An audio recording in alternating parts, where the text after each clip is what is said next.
សួស្តីប្រិយមិត្តអ្នកតាមបណ្ដាញសង្គម Facebook YouTube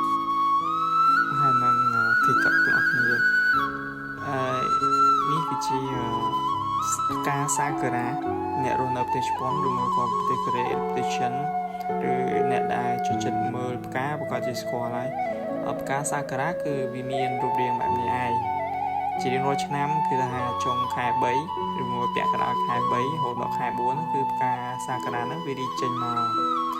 តាមពិតទៅផ្កាសាគុរ៉ាវាមិនមានក្លិនក្អូបអីដូចជាផ្ការំដួលខ្មែរយើងទេក៏ប៉ុន្តែ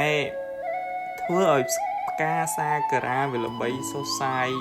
ទៅលើពិភពលោកហ្នឹងគឺដោយសារតែផ្កាហ្នឹងវារីកចេញមកហ្នឹងគឺថាវាមានច្រើនតែហ្មងវាមានជា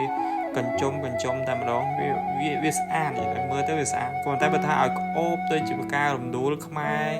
នឹងគឺថាវាមិនអាចប្រៀបជាមួយរំដួលខ្មែររបស់យើងបានទេព្រោះរំដួលខ្មែរគឺថាវាក្អូបក្លិនវាក្អូប